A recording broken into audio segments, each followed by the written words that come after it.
everyone, and welcome into the Fourth and Gold podcast right here on Beyond the Big Ten. Follow us at Beyond the Big Ten. We're covering Gopher action every single week. I'm Joey Christopoulos today. Let's bring in our co-host. He's CBS Network's former NFL player, former Minnesota Gopher standout, Brock Vereen. Brock, how are you today? I'm doing great. I'm doing better than I was Saturday night. It was a brutal one, but you put it in the past, you look ahead, and that's really all that you can do. No one's going to question how positive PJ Fleck and that team will feel the next time that they take the field in 2 weeks. But there have been better Sundays, but I still feel really, really good right now. We are definitely going to look forward in this podcast as the Gophers are heading into the bye week. But first, Brock, let's just start with, a 52-10 loss to Michigan. You were on the pod last week. Obviously there was areas of concern that went into the game. Now that we have the final score, just give us your first blush thoughts and your perspective on what transpired over the weekend. It was a team that was excited to play under the lights, excited to play on NBC, excited to play at home, excited to play in front of a sold-out crowd, excited for a Big Ten game, excited for everything, and the moment wasn't too big for them. I know that the scoreboard may not indicate that. I know that the play of some of the people who you needed to have big games doesn't call for that. But if you go back to some of those first series, yes, interceptions, but if you look at it from the inside out, they punched first, right? I looked at the Minnesota offensive line. Not on the first series, there was a pick six early in the game, but that second series they came out and I said, okay, Michigan's defense has strengths everywhere. There's no weaknesses, but the teeth of that defense is prominent, and Minnesota's offensive line was winning, and that's what excited me. It was, we just threw a pick six, we're in a hole right now, and this offensive line is still responding. The moment wasn't too big. Did the game get out of hand? Of course, but they were there to play.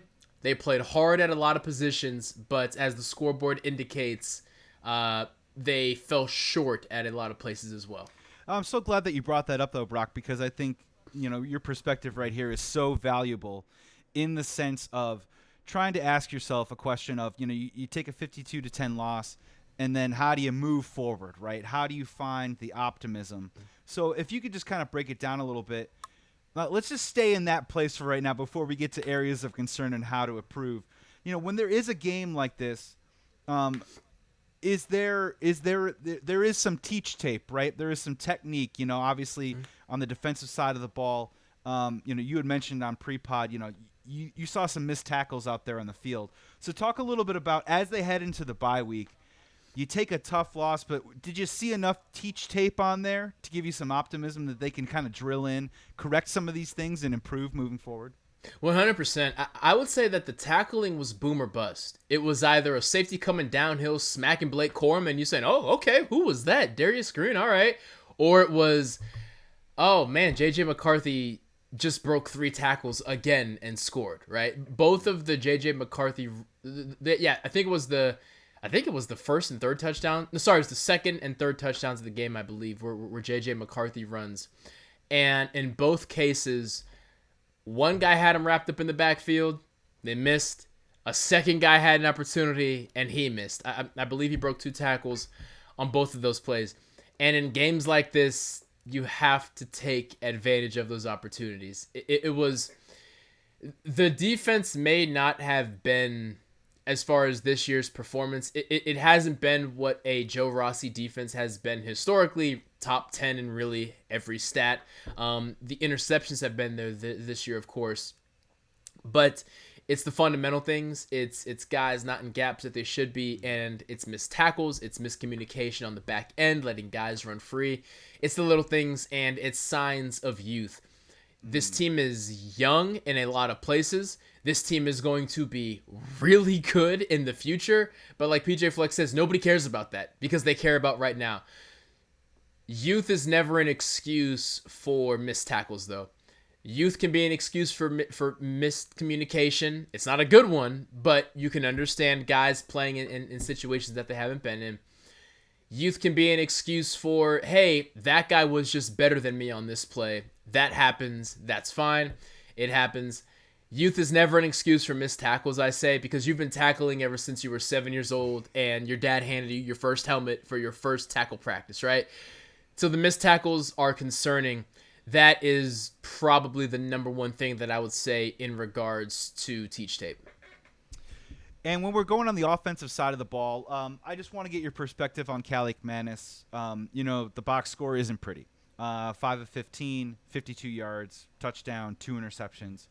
On the second play of the game, as you already mentioned, he throws that pick 6. So for a quarterback who gets punched in the face, as you kind of mentioned, so early on in the game, I don't know if you could be in the room, if you could sit down with him.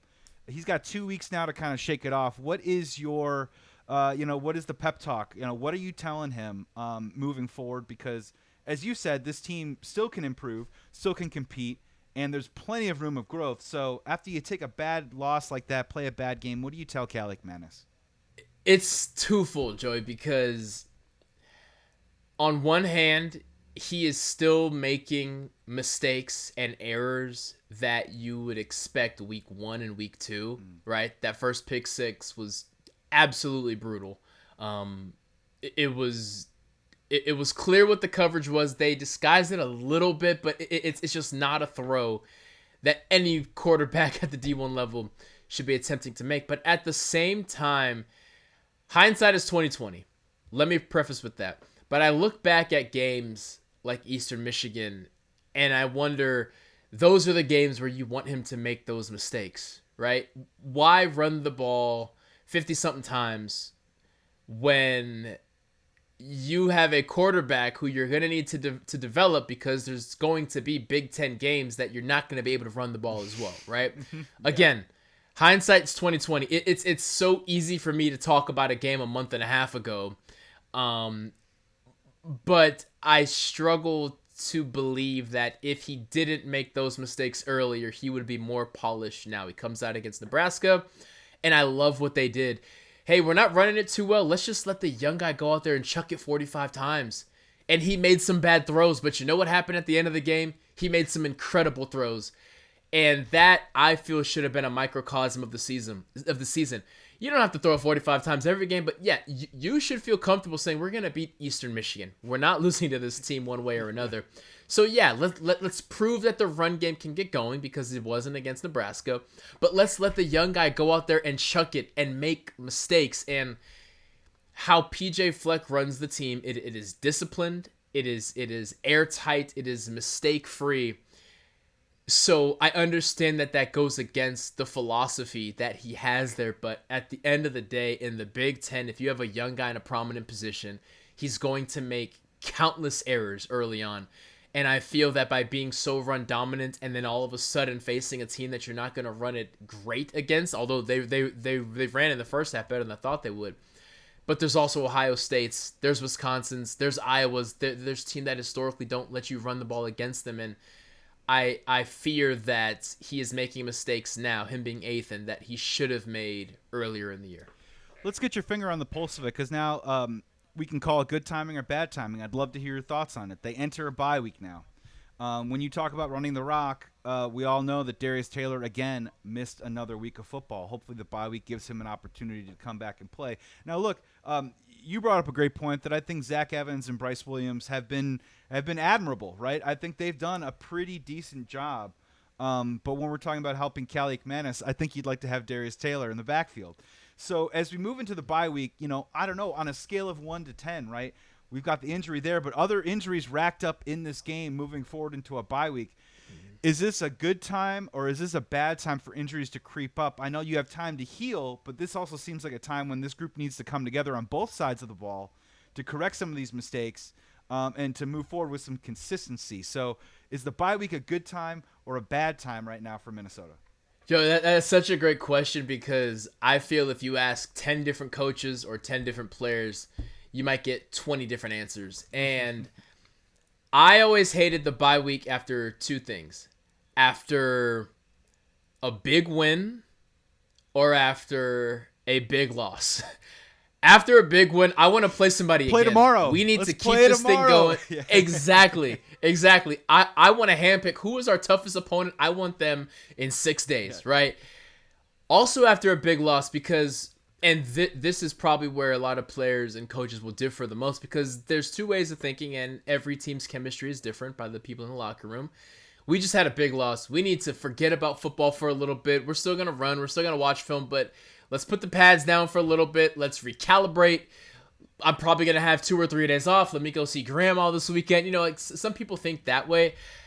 I feel it's just going to be a cloud hanging over you when you're going to class, whether you go to that party Friday night, when you're studying, no matter what you do, it's just this dark cloud hanging over you for the 13 days until you get back on the field. So personally, I see it as bad timing in regards to coming off of a massive loss, and the rest of the schedule is not getting much easier. Now, it's great in regards to injuries. This is a banged-up team. You mentioned Darius Taylor taking the world by storm, and him having a complete 3 weeks off now, not playing in the last 2 games, in Louisiana, Michigan, and now the bye week.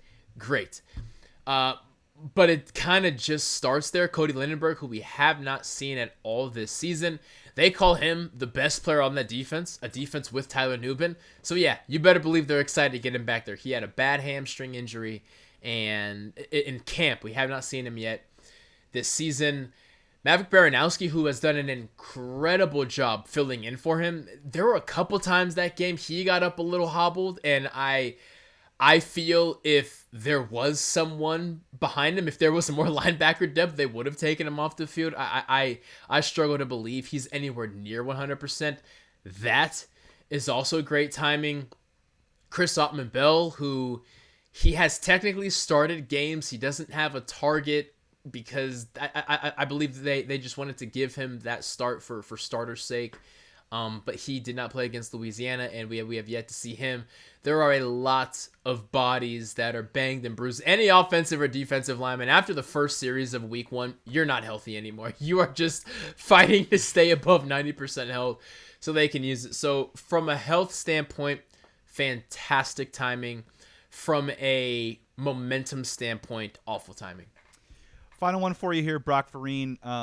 Heading into the bye week, I'll phrase it to you like 2 different ways, so you can open 2 different doors right now. Door number 1 is, what would be your message to this team as they reconvene and prepare for the second half of this season? What would your message be to this young group? Or door number 2, if there was one area, one facet, offensively, defensively, schematically, whatever it might be, what is one area that if you think you see consistent improvement upon, the program's heading in the right direction, the team's heading in the right direction, it gives them the best chance of success to compete in the second half of this Big Ten schedule?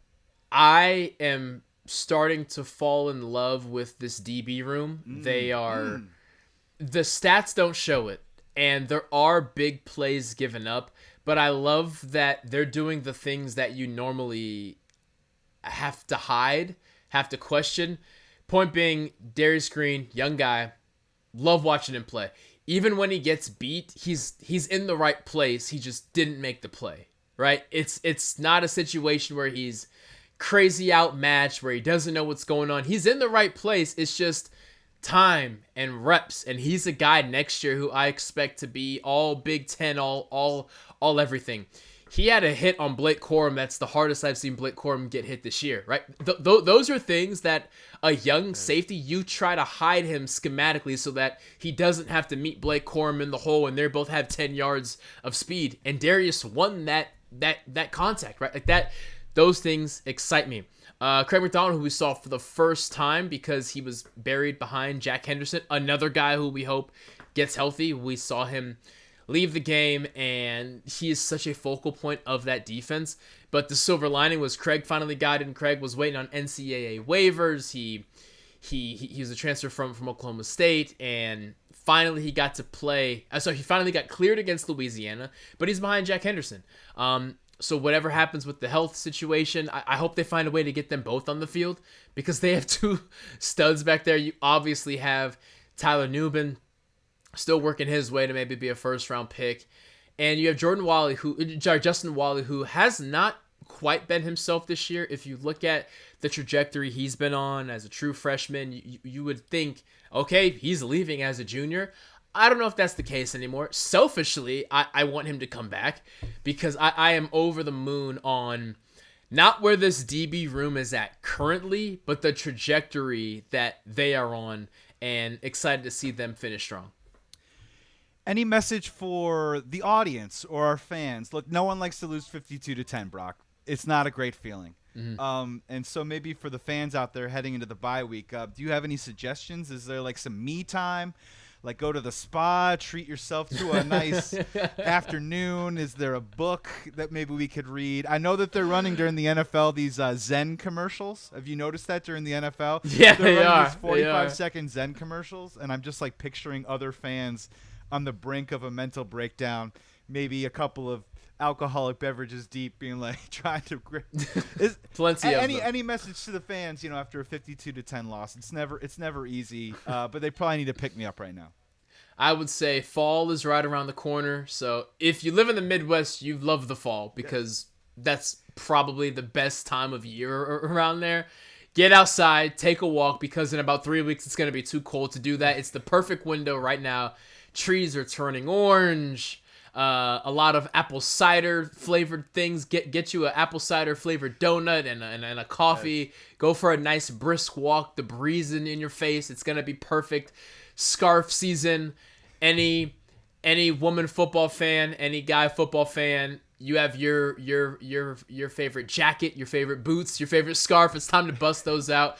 Step away from football for a little bit, and also, if you do watch football this Saturday, that's not Gopher football, take a look at the Big Ten West, because nobody is playing great football right now. So that'll lift you up as well. I don't care how Minnesota looks. I don't care what the schedule looks like. This is coming down to the last week, as it always is, because the West is chaos. It's all right in front of you, Gopher fans. I mean, get outside, as you mentioned. Get some me time. Take a moment to decompress. I heard at Wendy's now they're selling pumpkin spice Frosties. So look, the options are endless. Everyone. The McRib is back also. And the McRib is back. Are you kidding me? We just gave you... The McRib is back, baby. We gave you a delicious, maybe not the most healthy thing, but maybe a satisfying meal for you in the future.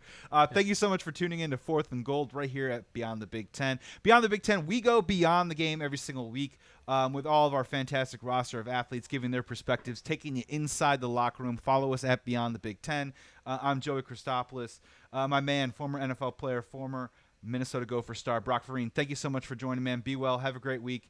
And, you yourself, man, go check out some foliage. I know we're both in L.A., so we got 98 degrees, 97, 98 to deal with for the next, couple of weeks. But take it in. I certainly will, man. I certainly will. I have a trip to Chicago this week. I'm sure it'll be nice and chilly for me. There you go. Perfect. We got our sweater weather. We got our jacket weather. Take some time off. We're going to come back next week, and we're going to preview a huge matchup that the Gophers got to get back on the W board. So we're going to be back to check that out. Thank you so much for listening. Be well, be safe, be good to each other. Fourth and Goal.